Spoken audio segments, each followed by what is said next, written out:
I think Lincoln Riley is coming out of his cocoon and turning into a coach. You are Locked On Trojans, your daily podcast on the USC Trojans, part of the Locked On Podcast Network, your team every day.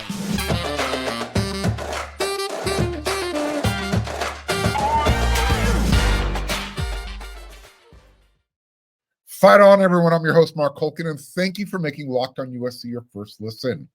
Whether you're watching the show on YouTube or wherever you're going to download your podcast, this show is free, and I always appreciate your support. Never forget you can show your appreciation if you're watching on YouTube. Become a subscriber. Click that red subscribe button. When you see that thumbs up, I want you to smash it, and I want you to hit that bell notification button so you don't miss an episode. Today's episode is brought to you by FanDuel. Make every moment more. Right now, new customers, you're going to get $150 in bonus bets guaranteed when you place a $5 bet. Visit FanDuel.com/locked-on to get started. So Lincoln Riley was already a coach. He was already a good head coach. I mean, he is now becoming a full-fledged, I want to be a great coach. He's transforming himself right in front of our eyes. Like I said, he's coming out of his cocoon. He kind of went in there as a caterpillar. He's coming out as call him a defensive butterfly. He's turned into a coach that cares about defense. That's always been the question mark, right? It's official. It took USC and now the former LA Rams defensive line coach Eric Henderson less than 24 hours since the Rams lost their playoff game to get Lincoln Riley's 2024 defensive staff. It's done. It's set in stone. Lincoln Riley has hired former Rams defensive line coach Eric Henderson as the Trojans' new co-defensive coordinator, in charge of the run game coordinator and defensive line coach. Yeah, say all that 3 times fast, right? Coach Riley said in a statement, "I'm excited to welcome the final member of our defensive staff, Eric Henderson, a Super Bowl champion coach who has been recognized nationally for being the top in his field. Eric will bring immeasurable knowledge and experience to our program. We have put together a defensive staff that is second to none. We're ready to get to work," end quote. Okay, like I said, that's a long title for USC's last coaching hire on the defensive side of the ball. But I'm not saying anything's happening anywhere else on the other side of the ball. Lincoln Riley said this is his last coaching hire for the defensive side of the ball. But, that long title that he was given, co-defensive coordinator, run game coordinator, and defensive line coach, that's going to fit really nicely when he updates his resume, because that's really what that is all about. And the fact that he wasn't even on the open market, at least openly, publicly, that means USC was working behind the scenes, and they went in and they sold him on the idea of doing what he's doing in the NFL, but instead, come do it down the street. Come do it at USC. Make a difference. So who is Eric Henderson? Well, I want you to listen for the common denominator as I go over his highlights right now. In 2023, I'm going to work from the present backwards. In 2023, the Rams finished their season ranked number 8 in run defense with a 70.2 grade per Pro Football Focus. The Rams also finished the regular season with 41 sacks that had 4 of their players recording 6 or more sacks. And that's the first time since 1985 that the Rams have had at least 4 players with 6 or more. Defensive tackle, Aaron Donald. If you don't know that name, you should. He's a Hall of Famer the day he retires. He was named a Pro Bowler and earned first-team All-Pro, his 10th time as a Pro Bowl appearance, and his 8th as a first-team All-Pro. Yeah, that's going to get you to the Hall of Fame. This past season as well, Coach Henderson tutored defensive tackle Kobe Turner, who was arguably the best rookie pass rusher in the NFL. And he's also he's one of the top candidates to be the defensive rookie of the year. He led the Rams with 9 sacks, and he also recorded 58 tackles. And of those 58, 9.5 of them, as I mentioned, were sacks. And that number ties Donald's mark for the franchise rookie record. Okay. You're putting yourself on a really nice trend right there. If you're going to start off at Aaron Donald levels, there's nowhere else to go. In 2022, the Rams' rush defense, again, keep an ear out for this, ranked among the best in the NFL. Henderson's defensive line helped the Rams finish 3rd in fewest missed tackles on rush plays. They were 8th in percentage of opponent rushes that resulted in first downs, only 23% of the time. They tied for 10th in total rushing touchdowns, allowing 12, and finished 12th in rushing first downs allowed, only 106. According to Pro Football Focus, the Rams defense finished the season with the highest grade against the rush, 87.0, and only allowed 2 players all season to hit the 100-yard rushing mark. That is good. In 2021, the year they won the Super Bowl, the Rams defense ranked 3rd in sacks and 5th in tackles for loss. That was just during the regular season. And then Coach Henderson also helped the Rams defense finish 5th in yards per rush, only 3.96, and 6th in opponent rushing yards per game, only giving up 103 yards per game. Now, he because he did such an awesome job that season, his peers recognized his skills as a coach. After that year, he was named the 2021 Defensive Line Coach of the Year in the NFL. That's voted on by his peers, by his contemporaries. Real recognizes real. Now, he had a good second season with the Rams in 2020. Aaron Donald won his 3rd Defensive Player of the Year award, and literally the Rams were sacking everybody that year. But I want to jump to his first year with the Rams as a defensive line coach. This was back in 2019. And the reason I want to do that is because this is how it's going to relate to USC, who couldn't stop anybody from running the ball this past season, even bad running teams. In Henderson's debut season, 2019, with the Rams, their rushing defense allowed only 3.7 yards per rush, which was the 6th best average in the league. This improvement marked a more than 1 yard per rush improvement from the 4.86 per rush allowed during the 2018 season prior to Eric Henderson's arrival. Okay? That part of making an immediate improvement is what has me totally excited. I mean, cannot wait to see how this guy coaches. Because if he can have that same type of impact in year 1 at USC, like he had with the LA Rams, I'm going to take that. That's going to be significant. Now, can he recruit? Not sure. Not sure he needs to be an ace recruiter. You know what he can do? He can point to Aaron Donald and he can say, I had a little bit to do with his progression as an NFL player. And if he wants, he can actually call him up on the phone and he can say, hey, Aaron, can you drive down the street? Can you come on over? Can you come check out USC practice? Come talk to my guys.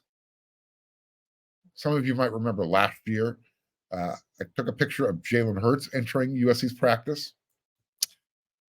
That's the kind of pull that Lincoln Riley has with quarterbacks. Oh, by the way, he was on the sideline for the Tampa Bay Philadelphia playoff game. Both of their starting quarterbacks, Lincoln Riley disciples. So Eric Henderson can have the same effect using the Aaron Donald card out of his back pocket. Just getting USC's defensive line to play like a USC defensive line should, that USC Trojan fans want to go back into the Wayback Machine. That's what we're looking for. And if he can do that, that's going to help recruit. Okay, just show improvement. Show that USC can get it done.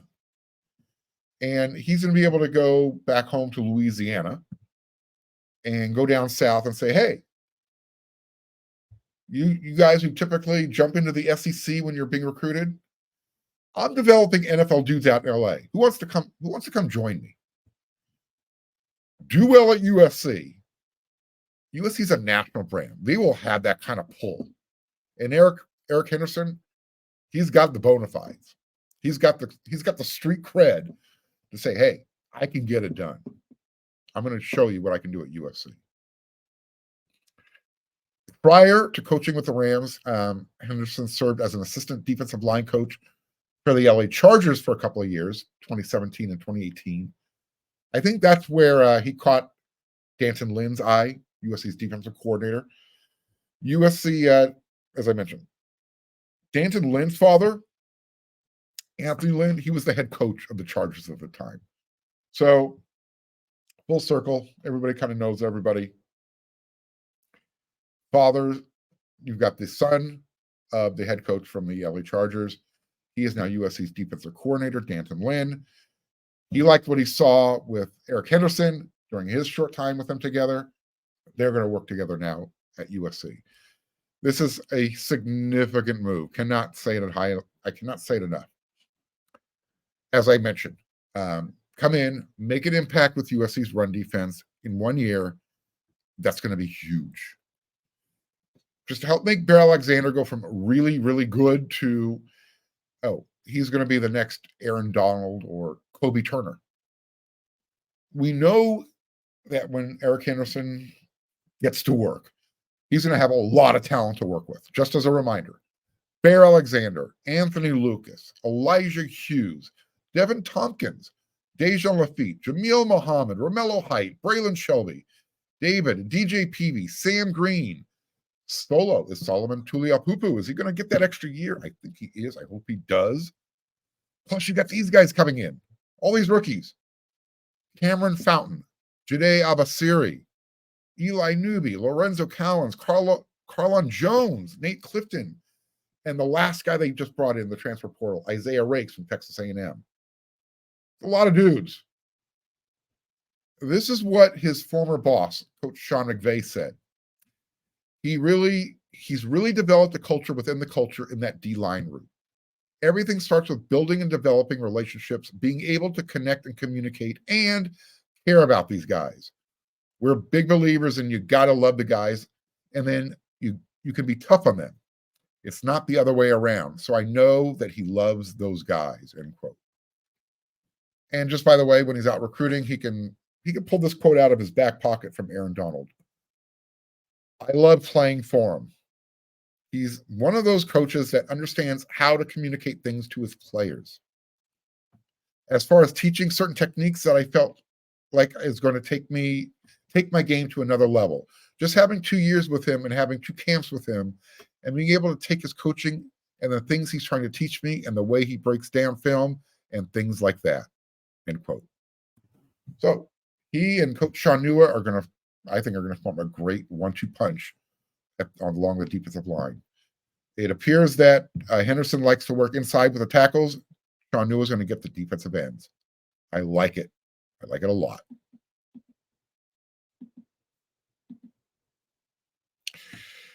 I know we come to sports to escape some of the crazy realities of life, but can we talk for just a minute about preparing for real life? According to the FDA, pharmacies are running out of their antibiotics like amoxicillin, and it's happening right in the middle of what they're thinking is going to be the worst flu season in over a decade. Can you imagine a more helpless feeling than if one of your kids got sick with a supply chain issue and that kept them from life-saving medications they really needed? Thankfully, they'll be okay because of Jace Medical. The Jace case is a pack of 5 different antibiotics to treat a long list of bacterial illnesses, including UTIs, respiratory infections, sinusitis, skin infections, and among others. So this stuff could happen to any of us. Visit jacemedical.com and complete your physician encounter. It will be reviewed by a board-certified physician, and your medications will be dispensed by a licensed pharmacy at a fraction of the regular cost. It's never been more important to be more prepared than today. Go to jacemedical.com and use code LOCKEDON to get $20 off your order. Locked On has launched the first national sports 24/7 streaming channel on YouTube. Locked On Sports Today is here for you 24 hours a day, 7 days a week, covering the top sports stories of the day with the local experts of Locked On, plus our national shows covering every league. Go to Locked On Sports Today on YouTube and subscribe to the first ever national sports 24/7 streaming channel. Excuse me for a second. Got to take a sip of water here.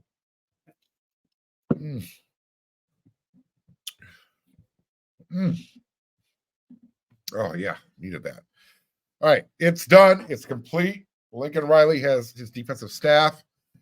It's in place. Now, I'm not saying there won't be another analyst or a support staff addition or subtraction, but as far as his on-the-field coaches are concerned, that's it. He said it. That's all, folks. He's made his final addition. On paper, I think USC's defensive staff, it's impressive. Lincoln Riley, he went out and hired, he took UCLA's defensive coordinator, and UCLA's defense went literally from the outhouse one year straight to the penthouse in 1 year. If Antonlynn can do that at UCLA, basically, he saw what he had. He then just said, all right, I'm just going to use you guys. I'm going to turn you into a really, really, really great defense. Now he's going to try and replicate that at USC. He uses a scheme that he learned while coaching with the Baltimore Ravens.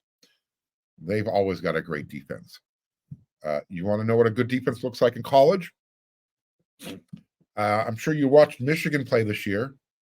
Well, their defensive coordinator, Jesse Minter, he came from that Baltimore Ravens tree. Yeah, see where I'm going with that.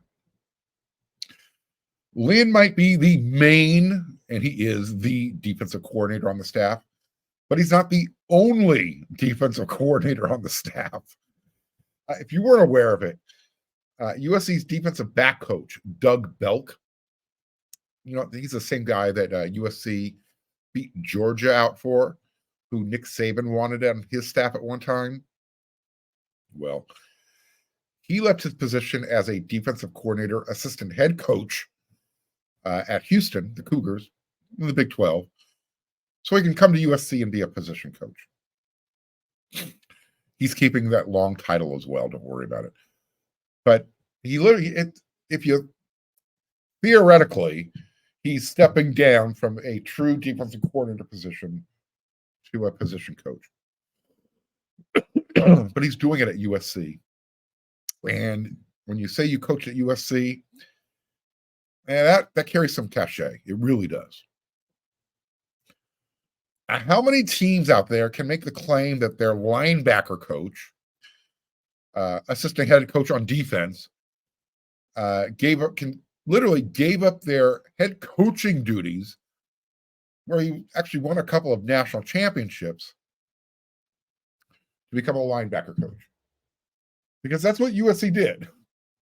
They asked Matt Entz to step down from his head coaching position at North Dakota State to become USC's assistant head coach on defense, linebacker coach. And I'm still not done. I spent that whole first segment going over Eric Henderson's bona fides, USC's new D-line coach. Look, we all hate seeing Roy Manning move on, but the retention of Sean Nua, I really don't think that can be understated. I know nobody gets to watch practice, but what I have been able to watch of practice, he's a fiery ass kicker type of coach when he's teaching. You want him on your staff. Forget the whole Poly connection. I know people thinking, well, that's the only reason they stuck with him. That's not. Coach Sean Nua is a really good recruiter, ethnicity aside, and he's also a really good coach. So, and that's not an indictment on Coach Roy Manning, but Lynn made his choice. And I let's not forget, Antonlynn also knows what he's getting with Henderson, who obviously I think he specializes with inside defensive linemen, the tackles. So Lynn must like what he saw and heard from Sean Nua to keep him around, right? Because he's going to work with the defensive ends. So in review, your defensive line coaches, you've got Eric Henderson and Sean Nua. Linebacker, Matt Entz. Secondary, Doug Belk. And then your defensive coordinator in charge of them all, Antonlynn. And even though it's not an on-field coaching position, guess who's still around? That's right, Taylor Mays. That's really good because he was in charge of the secondary, getting the team ready for the Holiday Bowl. And I'm sure everybody noticed, because I'm still just getting over the hangover, how well that team tackled, specifically the secondary at cornerback. I like the fact that it appears that Taylor Mays is going to be sticking around. Hey, who knows? He might get hired on to be an on-the-field coach somewhere else. But as of right now, I anticipate seeing him at spring practice. That was me knocking on wood. So as I said at the top of the show, Lincoln Riley, he went into his cocoon, and he's coming out a defensive butterfly. And this defensive staff, let's be honest here, it's not coming cheap.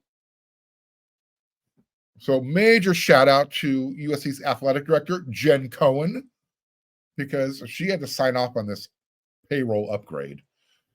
And because Lincoln Riley recruited his defensive staff so well this offseason, we have yet to see a return on this investment. It's going to start paying dividends here, and it's not going to take too long.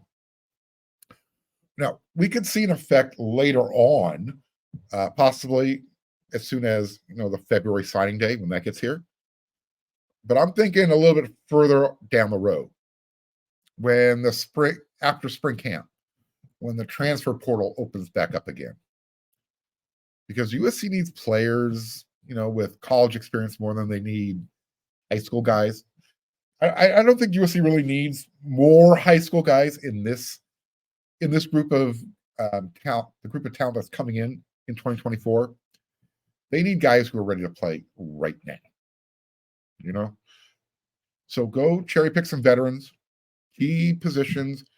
Like I said, Alabama's got their transfer portal window open for 30 days, less a couple days. Same thing with Washington, same thing with Arizona. USC can kind of just sit back right now and say, all right, you know what? We got our roster pretty set. Got a lot of guys coming in with early enrollees.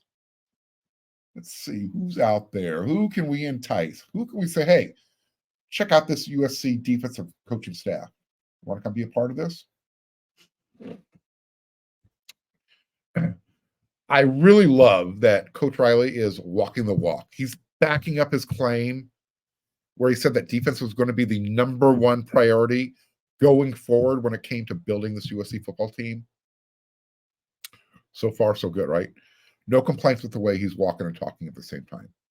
I like it. Now let's just see.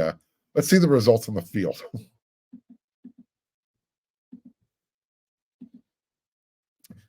The NFL regular season is it's done. We're in the playoffs.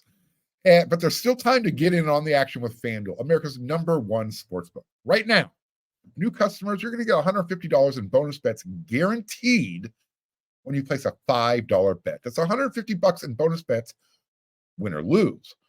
They've got an application on your mobile device. It's really simple, really easy to use, and they got a variety of ways you can bet. You like same-game parlays? Cool, go check it out. And you can make a parlay in their Parlay Hub, which shows you a bunch of different popular ways to kind of combine your winning habits. And you can explore they have a tab called their Explore tab that shows you all the different ways to bet.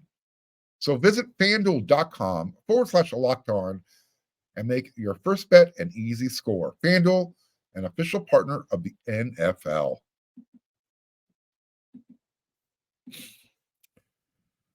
It's time to say it. It's official. Farewell, Caleb Williams.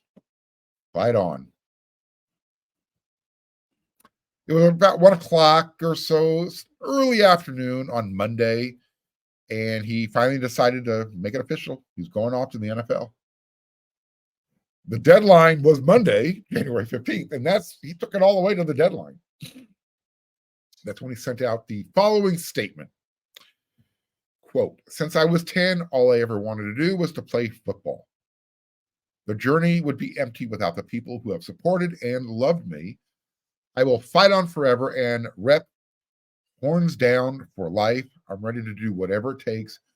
I'm officially declaring for the NFL draft." End quote. There it is. Short, sweet, and he even gave a little nod to Norman, Oklahoma in there. And with that, the Caleb Williams era in college football, over, done. The Chicago Bears, you are officially on the clock. I saw on Twitter that the potential number 1 draft pick, assuming it's going to be Caleb Williams, excuse me, he's actually already begun his pre-draft training with former NFL quarterback coach Rich Scangarello. A lot of these names, unless you're really into the NFL draft and the behind the scenes type of stuff, you don't recognize a lot of these names. So unless you are part of the quarterback community, you probably don't recognize that name, Rich Scangarello. Caleb Williams is the type of person who does a lot of research, does his homework. This is who he's choosing to help him get ready for the NFL draft. Now, despite not able to, kind of duplicate what he did in his first year at USC, taking the team from 4-8 to 11-3, or even doing it better, it's not his fault, right? But still, ESPN, what they did is they pulled a half dozen scouts and executives on Monday, and none could see a scenario where Caleb doesn't go number 1. One of them said, quote, "I'd be shocked if he wasn't." And another added, "He's the best player at the most important position." So everybody's trying to critique and, look for the flaws in Caleb's game, and there's some there. Everyone still anticipates Chicago to use their number 1 overall draft pick to make Caleb Williams their guy. Now, they could end up trading him. Who knows? But Chicago is on the clock. No one should ever, and I don't think anybody could ever question his physical abilities, because on the field, he can make every throw. That's not a question. And he can make it from every arm angle. He keeps plays alive with his feet. He's literally been compared to Patrick Mahomes, but he's ahead of schedule. In other words, we know what Patrick Mahomes can do at the NFL level. Caleb's doing that in college. So imagine as he continues to mature and just hone his craft, what he's going to be able to do. Yeah, he's magical. He really is. But as I did mention, 2023 kind of showed some cracks in his armor. And I think the questions are up here mentally. He's got a high football IQ. That's no one's questioning his football intelligence. I think it's mentally, as far as emotionally. Is he ready? Is he ready to take the next step and lead a locker room full of men? Talking about 30-year-old dudes, not 18, 19, 20, 21-year-old guys. We're talking about guys older than him. Sometimes much older than him. And I bring it up because, we saw this past year, he ducked out of a couple of post-game media appearances. Right, wrong, or indifferent, there's that lasting image of him sobbing in his mom's arms after that loss at home. So we know that the NFL spends a lot of money investigating. If they're going to invest money and resources into a franchise type of player, they're going to go digging, and they're going to find everything. They have a team of private investigators. So are there concerns? We'll find out, because that's what's going to happen between now and NFL draft day. Is he, Is he forcing Chicago's hand? Will he play in Chicago if they draft him? Here's something to keep in mind for USC fans. Right now, the Oklahoma Sooners, Georgia Bulldogs, Notre Dame, and USC, they have each produced 5 number 1 overall draft picks. Okay.